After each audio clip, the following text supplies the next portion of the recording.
this pandemic. As a ministry, we have worked and will continue to work very closely with county governments to upscale the level of preparedness at the county levels. Indeed, a lot of work has been done to upscale the county level preparedness. Most of the counties now have dedicated isolation and treatment centers for COVID-19. This is important because it creates room for other non-COVID-19 cases to be managed in separate facilities. I want to thank the counties, the county governments for this achievement and to appeal to them to do even more as we anticipate an upsurge of infections in the coming days. Turning to COVID-19 statistics, I want to report to you that over the last 24 hours, we ran a large pool of tests, 3,503 samples, of which 152 samples tested positive for the virus. The cumulative number of tests that we have conducted so far is at 112,171, and the total caseload or confirmed positives in the country is 3,457. All the positive cases, 152 positive cases, are Kenyans. 116 of these are males, 36 are females. The youngest is 2 years old, and the oldest is 65 years old. Nairobi accounts for 70 cases out of this 152. Mombasa, 41 cases. Busia, 16. Kiambu, 9. Kajiado, 4. Machakos and Migori, 3 cases each. Kisumu, 2. While Taita Taveta, Narok, Nakuru, and Uasin Gishu have 1 case each. If we go down to the sub-counties in each of these counties, begin with Nairobi with its 70 cases. They come from Embakasi, 21, Starehe, 9, Makadara and Kamkunji, 6 each, Kibra, 5, Mathare, 4, Dagoretti North and Embakasi West, 3 cases each, Embakasi East, Roysambu, Langata, Kasarani and Westlands, 2 cases each, Dagoretti South, Embakasi Central and Embakasi North, 1 case each. The county of Mombasa had 41 cases, which come from Nyali, 14, Mvita, 10, Likoni, 7, Kisauni, 6, and Changamwe, 4. Busia, the 16 cases in Busia are all of truck drivers from Malaba point of entry. In Kiambu, the 9 cases are from Ruiru, 6, Thika, 2, and Kikuyu, 1. Kajiado recorded 4 cases coming from Kajiado Central and Loitoktok, 2 cases in each of these areas. In Machakos, the 3 cases are from Athi River, 2, and Moala, 1. While in Migori, the 3 cases are from Suna West, 2, and Suna East, 1. In Kisumu, the cases are from Kisumu Central, 1, and Kisumu East, 1. While in Uasin Gishu, the 1 case is from a truck driver at Tarbo. We mentioned 1 case in Narok, and it is from Narok East. In Nakuru, the 1 case is from Nakuru West, and the 1 case from Taita Taveta is from Voi. We're happy to report that we have also discharged 57 patients from various hospitals, bringing the total number of recoveries to 1,221. Unfortunately, we have also lost 4 more patients to the disease, bringing the total number of case fatalities to 100. To us, every death is a tragedy, and our thoughts and prayers are with the families and friends that have lost their loved ones. The numbers of infections and those that have succumbed to the disease point to the importance of observing the containment measures. This is the surest way of ensuring that we limit these numbers and contain the spread of the virus. Finally, I want to reiterate the issue of cross-border truck drivers. As you have all witnessed, we have seen snarl-ups at our border points, particularly the border points with Uganda, Busia and Malaba.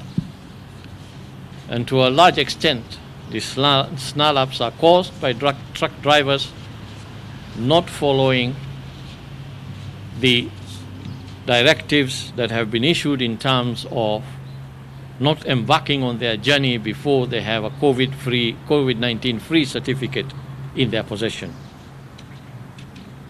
We want to appeal to drivers and their employers and those loading cargoes onto the trucks that these drivers are driving, that these trucks should not hit the road until the driver and the crew of those trucks are in possession of COVID-19 free certificates. There are a number of centers that have been outlined in the guidelines where truck drivers can be tested and obtain their results and certificates from before they embark on their journeys. We appeal again that we observe these procedures so that we do not create this traffic snarl-up. I want to appeal to all truck drivers to strictly adhere to the protocols already issued. For the avoidance of doubt, let me restate that we have said many times before. All cross-border truck drivers must ensure they get tested 48 hours before they commence their journey and acquire a COVID-19 free certificate. This is to ease processing at the border points and to ensure that there is no congestion. Once again, we urge all truck drivers and owners of trucks to familiarize themselves with the protocols which are available on the ministry's website. Before I wind up, I want to comment on a question that came up yesterday during the briefing, which happened at KICC. And the question was with respect to the opening hours of restaurants and eateries now that the curfew time has been moved up from 7 to 9. I think our response was that there were instructions that would follow as to the opening time for restaurants, as this was under discussion at that time. We anticipated that because the curfew has been pushed up, naturally the hours of operation of the restaurants and eateries would equally be pushed up. For now, the closing hours for restaurants and eateries is 5 p.m. We want to correct that, it's 5 p.m. However, this is under discussion, and as soon as decisions are made as to when the cutoff time is, it will be communicated at that time. Thank you, and let me now invite Dr. Kuria perhaps to say 1 or 2 words before we take some questions. Thank you, Kaz Rashid, for the detailed brief. It's very little to talk about today because what was biting issue has been clarified. Maybe the only thing that we want to clarify to the general public is still the use of the mask. Through the week, I recall we have been talking about the use of the mask, the new WHO guidelines with regards to the elderly and the vulnerable. But really, what we need to emphasize as a ministry is to urge Kenyans to notice the rising numbers of COVID-19. CAS has already indicated that in Africa, indications are that we are nearing our peaks now. We are actually just starting to notice that we are getting into our peaks. So as we get to those peaks is to remind Kenyans again that the infection is still here with us, the numbers are increasing, and whatever it is that one needs to do, we are urging maximum responsibility from each one of us. The use of the face mask is one of the easiest containment measures that has been put in place. Unfortunately, some of us put on their masks, but what I would call it is at half mast, so that it is at the chin level, or is the wrong mask, or no mask at all. So as we get into this surge, we'll urge Kenyans to at all times wear your mask if you are in a public place. And more so if you suspect that you're going to be in a crowded place. And we are urging that if you walk into a shop or a supermarket or a restaurant and whoever is serving you is not wearing a mask, remind him or her that he or she is a risk to you. Remind him or her to wear his or her mask to protect yourself.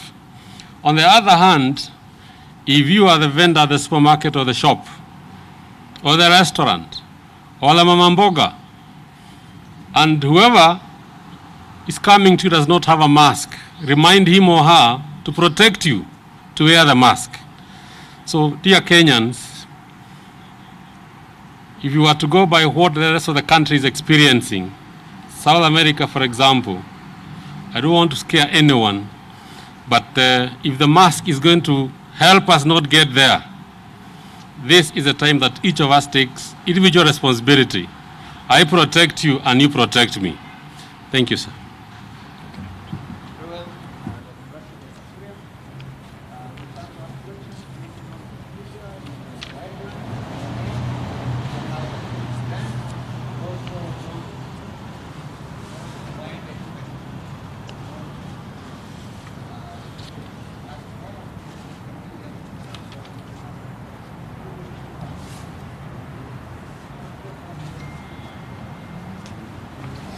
Good afternoon. My name is Caroline Kinyugo Moora from Inoro TV.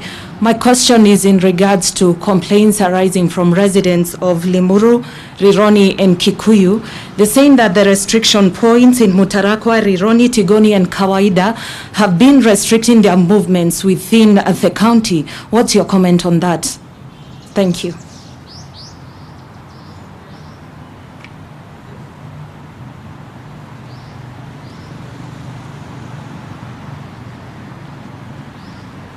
Oh, thank you. My name is Austin Ageo from K24 TV.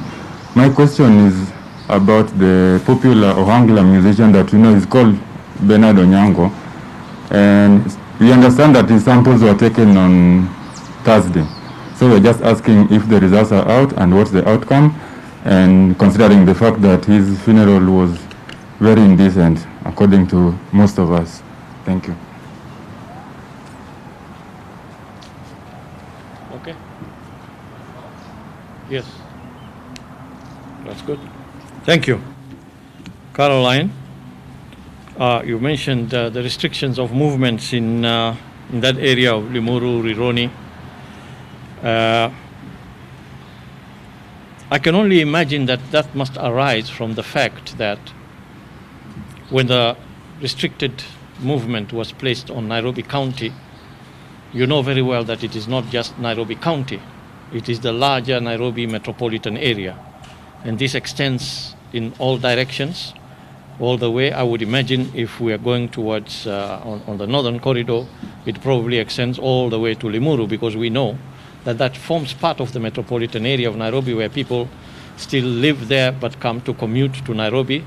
Likewise, Kitengela, Athi River, and all of those areas. So I think that those issues may be related to those boundaries that have been placed there. And unfortunately, maybe perhaps people are not being allowed to move from that boundary, that encloses Nairobi onto the other side. Probably that, I think, are the issues that are arising there. Ageo.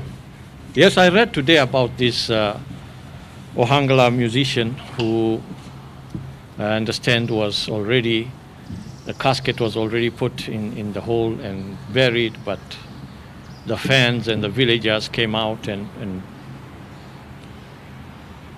pulled out the casket to retain it until such time that they can send off the musician. In terms of the test, as you say, a test was taken on Thursday. That is news to me too.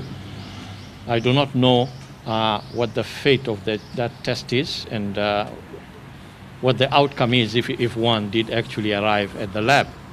Perhaps Kuria might have a response or no response to that. However, I want to state that we have put in measures to protect everyone.